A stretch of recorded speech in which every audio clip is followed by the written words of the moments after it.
दोस्तों, विपक्ष के नेता राहुल गांधी की एक और भविष्यवाणी सही साबित हुई। इस बार राहुल गांधी ने ऐसा क्या कहा जिस पर प्रधानमंत्री नरेंद्र मोदी ने खुद संसद में कहा कि आने वाले वक्त में देश के लिए कड़ी परीक्षा का वक्त होगा।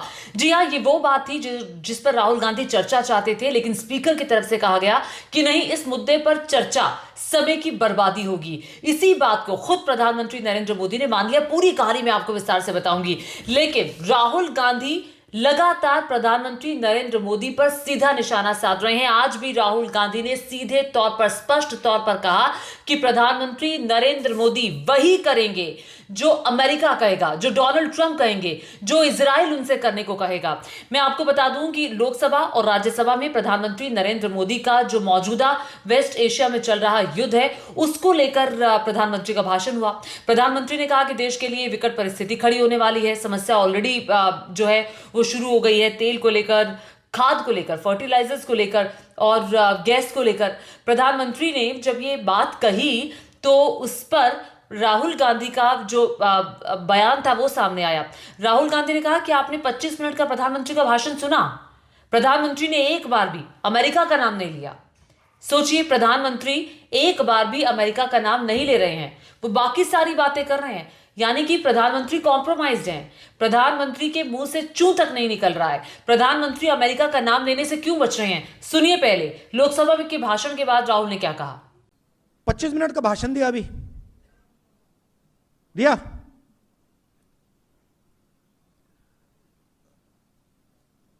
आप बताइए, अमेरिका के खिलाफ कुछ बोला? कुछ बोला? एक शब्द बोला?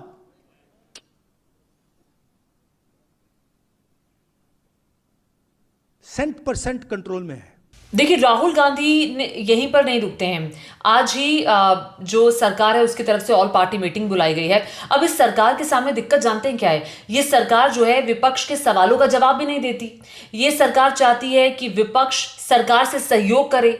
अब सरकार से सहयोग करे विपक्ष, लेकिन सरकार जो है वो विपक्ष का सहयोग नहीं करती है, विपक्ष के सवालों का जवाब नहीं देती है, ऑल पार्टी मीटिंग बुला लेती है, क्योंकि अब देश में समस्या विकराल है। खुद प्रधानमंत्री ने इस बात का जिक्र किया था और कहा था कि कोरोना जैसे जो विकराल हालात हैं वो देश में पैदा होने वाले हैं। इसी पर राहुल गांधी ने बयान देते हुए कहा कि क्या सरकार जानती है कोरोना में क्या हुआ था, कितने लोगों की मौत हुई थी? कोरोना जैसे संकट को जैसे आपने संभाला, क्या आप उसी तरीके से संकट को संभालने वाले हैं? तो सीधे तौर पर, स्पष्ट तौर पर राहुल गांधी ने सरकार को निशाने पर लिया। अब ये जो ऑल पार्टी मीटिंग है, इस ऑल पार्टी मीटिंग में राहुल गांधी नहीं रहने वाले। राहुल गांधी की तरफ से बाकायदा कहा गया कि मैं केरल में होऊंगा, मैं ऑल पार्टी मीटिंग में नहीं रहूंगा, मैं तो वहां नहीं रहूंगा क्योंकि प्रोग्राम है मेरा।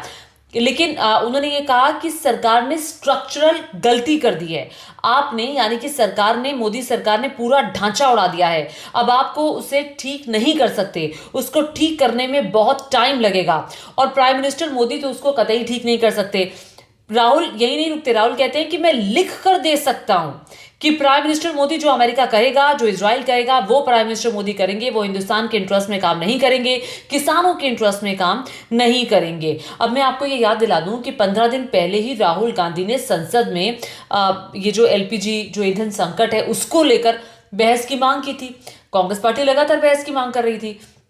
राहुल गांधी ने खुद कहा था कि इस पर बहस होनी चाहिए, लेकिन स्पीकर की तरफ से उस वक्त बयान आया, स्पीकर की तरफ से कहा गया कि नहीं नहीं नहीं, ये तो टैक्स पेयर्स के पैसे का दुरुपयोग होगा, इस मुद्दे पर चर्चा की कोई जरूरत है ही नहीं, ये डिस्कशन लायक मुद्दा नहीं है, समय की बर्बादी होगी और समय की बर्बादी होगी, ये स्पीकर की तरफ से कहा गया। जबकि गोदी मीडिया जो इस पर लगातार कह रहा था कि डर फैलाने की कोशिश ऑपोजिशन कर रहा है, मोदी सरकार भी कह रही थी, गोदी मीडिया भी कह रहा था, देखिए देखिए ये विपक्ष के नेता है राहुल गांधी, जो विपक्ष के नेता जो हैं वो डर फैलाने की कोशिश कर रहे हैं। जबकि अब प्राइम मिनिस्टर मोदी ने ये मान लिया है कि देश में बड़ा संकट आने वाला है और खुद इसकी तुलना कोविड से कर दी है। कितनी फैक्ट्री से आप देख रहे हैं कि कितनी फैक्ट्रीज बंद हो रही हैं क्योंकि इंडस्ट्रियल गैस नहीं मिल पा रही है।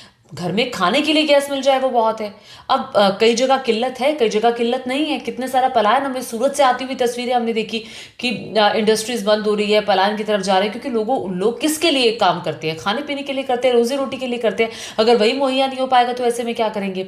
कितना असर इस वक्त पड़ रहा है अब चूंकि खरीफ की फसल भी बोनी है, अब उसके लिए आपको फर्टिलाइजर्स चाहिए। देखिए, कल जो प्रधानमंत्री ने लोकसभा में कहा था ना, उससे एक कदम आगे बढ़ते हुए प्रधानमंत्री ने इस बात को माना है, इस बात को कहा है कि तेल, गैस, खाद्य आपूर्ति प्रभावित हो रही है। और साथ ही ये भी कहा उन्होंने, जो प्रधानमंत्री का भाषण रहा, उन्होंने कहा कि वेस्ट एशिया की वॉर को 3 हफ्ते हो चुके हैं, अगर ये वॉर और एस्केलेट होती है तो गंभीर जो ऊर्जा संकट है वो पैदा होगा। इस युद्ध ने पूरे विश्व में गंभीर ऊर्जा संकट पैदा किया है, भारत के लिए भी स्थिति चिंताजनक है। राज्यसभा में प्रधानमंत्री ने आगे कहा कि आने वाले समय में संकट ये जो है हमारे देश की कड़ी परीक्षा लेने वाला है। राज्यों से सहयोग की उम्मीद वो करते हैं। तेल, गैस, खाद्य आपूर्ति प्रभावित हो रही है। सुनिए जरा पीएम ने क्या कहा था, फिर मैं आगे की बात करती हूँ। पश्चिम एशिया में चल रहे इस युद्ध को 3 सप्ताह से अधिक का समय हो चुका है। इस युद्ध ने पूरे विश्व में गंभीर ऊर्जा संकट पैदा कर दिया है। भारत के लिए भी ये स्थिति चिंताजनक है। इस युद्ध से हमारे व्यापार के रास्ते प्रभावित हो रहे हैं। इससे पेट्रोल, डीजल, गैस और फर्टिलाइजर जैसे जरूरी सामान की रूटीन सप्लाई प्रभावित हो रही है। देखिए, पीएम मोदी राज्यसभा में बोल रहे थे और मल्लिकार्जुन खड़गे तो पिछले कई दिनों से राज्यसभा में मांग कर रहे हैं कि जो एलपीजी की किल्लत है उसको लेकर चर्चा होनी चाहिए। वो लगातार नोटिस पे नोटिस दे रहे हैं, लेकिन उनका नोटिस एक्सेप्ट नहीं किया जा रहा है। अब सरकार आज जाकर के मानी है कि हाँ दिक्कत है। खुद प्रधानमंत्री नरेंद्र मोदी का कल का भाषण। अब मैं ये सोच रही हूं कि जिस मुद्दे को ऑपोजिशन के नेता राहुल गांधी देख लेते हैं, फोर्सी कर लेते हैं, वो मुद्दा क्या प्रधानमंत्री मोदी या फिर मोदी सरकार नहीं देख पाती। उस पर वो कहते हैं कि जो विपक्ष है वो प्रोपेगेंडा कर रहा है, झूठ फैला रहा है, डर फैला रहा है। तो कुल मिलाकर के बात ये है कि क्या वो विजन नहीं है। राहुल गांधी ने आज एक बात कही और उन्होंने कहा जो कि बहुत इंपॉर्टेंट बात थी, वो मैं पढ़ना चाहूंगी। ये कांग्रेस के हैंडल से भी बाकायदा ये बात शेयर हुई है। राहुल गांधी का मैं पूरा बयान आपको पढ़ करके सुना देती हूं। सबको दिख रहा है कि नरेंद्र मोदी कॉम्प्रोमाइज्ड हैं। पहले नरेंद्र मोदी ने अमेरिका के साथ ट्रेड डील की, फिर संसद में इरेलेवेंट भाषण दिया। उनका कोई स्टैंड नहीं है। वो जो इरेलेवेंट भाषण की बात कर रहे हैं, वो लोकसभा में जो कल भाषण दिया था उसका जिक्र कर रहे हैं। उनका कोई स्टैंड नहीं है जिसका नुकसान होगा। नरेंद्र मोदी ने तो कह दिया कि कोविड जैसा हाल होगा, लेकिन वो भूल गए कि कोविड में कितने लोग मारे गए थे। उन्हें चीजों की समझ नहीं है, उन्हें अंडरस्टैंडिंग नहीं है। उन्होंने ये भी कहा कि प्रधानमंत्री जो है, मोदी जो है, वो देश के प्रधानमंत्री है, भारत के प्रधानमंत्री है। जब इंडिया का प्राइम मिनिस्टर बोल रहा है तो वो पोजीशन लेनी चाहिए, उनको बोलना चाहिए। प्रधानमंत्री अमेरिका का नाम नहीं लेते, वो इजराइल का नाम नहीं लेते। आखिर ऐसे क्या वजह है, क्या मजबूरी है कि वो इजराइल और अमेरिका का नाम नहीं ले पा रहे हैं। उन्होंने आगे ये कहा कि देखिए, इसका आने वाले वक्त में देश को बहुत नुकसान होगा और ये जो फॉरेन पॉलिसी है, ये भारत की फॉरेन पॉलिसी नहीं है, ये प्रधानमंत्री नरेंद्र मोदी की पर्सनल फॉरेन पॉलिसी है। देश की विदेश नीति आज कॉम्प्रोमाइज्ड है। मोदी सिर्फ वो कर रहे हैं जो अमेरिका और इजराइल उनसे करवाना चाह रहा है। मोदी कभी भी भारत के हित में फैसले नहीं ले सकते, क्योंकि एकाएक लगातार ये जो ट्वीट्स हैं ये कांग्रेस के हैंडल से हुए हैं और कांग्रेस के हैंडल से ये बाकायदा बताने की कोशिश हुई है। और ये आज का नहीं है, जब से ट्रेड डील हुई है तभी से राहुल गांधी ये बताने की कोशिश कर रहे हैं कि देखिए, ये ट्रेड डील जो हुई है ये अमेरिका के दबाव में हुई है। और ये दबाव क्यों आखिर भारत सरकार झेल रही है ये पता नहीं है। मैं पार्लियामेंट में थोड़े दिन पहले का भाषण राहुल गांधी का वो आपको सुनवाना चाहती हूँ, सुनिए। Let's talk about energy. What we need for the data, what we need for our food, what we have fought for. Energy security, gone. Now the United States will decide who we buy oil from. Yes. The United States will come to us and say, you cannot buy oil from so and so and so and so and so and so. Russia, Iran, whoever they want. They will decide. Our Prime Minister will not decide. Please understand, and they will monitor. They will keep a watch, meaning they will look, and if India buys oil from anyone they do not want, they will punish us. And they will take our tariffs right back to 50%. तो राहुल बार बार ये कहने की कोशिश कर रहे हैं कि प्रधानमंत्री नरेंद्र मोदी 100% अमेरिका के कंट्रोल में हैं और इसीलिए वो अमेरिका का नाम नहीं ले रहे हैं। और मैं आपको ये भी बता दूं कि अब ऑल पार्टी मीटिंग है, ऑल पार्टी मीटिंग में देखना होगा कि क्या होगा। कल लोकसभा में जब पीएम का भाषण हुआ था तो राहुल गांधी नहीं थे, उनका चंडीगढ़ में कार्यक्रम था, वहां पे उन्होंने इसको लेकर बयान दिया। आज जब वो राज्यसभा में बोले प्रधानमंत्री नरेंद्र मोदी, तो उसके बाद ऑपोजिशन के कई नेताओं ने सवाल करना चाहा, लेकिन उन्हें सवाल नहीं करने दिया गया। अब अमूमन ये परंपरा है कि जब भी कोई नेता बोलता है तो उसके बाद जो मंत्री हैं या प्राइम मिनिस्टर हैं उनसे सवाल किया जाता है, ये परंपरा का हिस्सा रहा है। लेकिन इस बार सवाल नहीं करने दिया गया, नियमों का हवाला देकर कि आप सवाल नहीं कर सकते।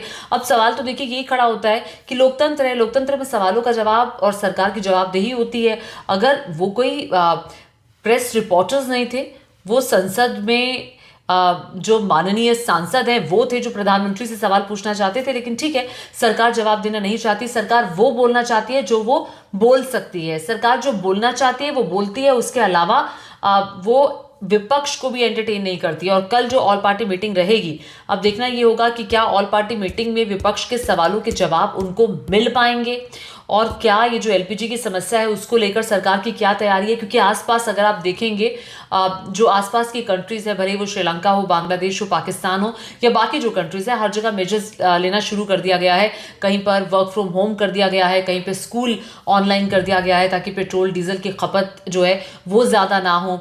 कहीं पर जो ऑफिसेज हैं वो 3 डेज 4 डेज कर दिया गया है, बाकी दिन घर से करना होगा। जो सरकारी वाहन है उसका खर्चा कम करने के लिए जो विजिट्स है वो कम कर दिए गए हैं। तो बहुत सारे मेजर्स आसपास के देशों में लिए जा रहे हैं। अभी इस तरह के मेजर्स हमारे देश में नहीं लिए गए हैं। तो क्या कल ऑल पार्टी मीटिंग में विपक्ष से बात करके सरकार इस तरह का भी कोई कदम उठाने का सोच रही है, ये देखने वाली बात होगी। आपको मेरा ये वीडियो कैसा लगा नीचे कमेंट करके जरूर बताएगा, और साथ ही साथ मेरे चैनल को सब्सक्राइब करना मत भूलिएगा। धन्यवाद।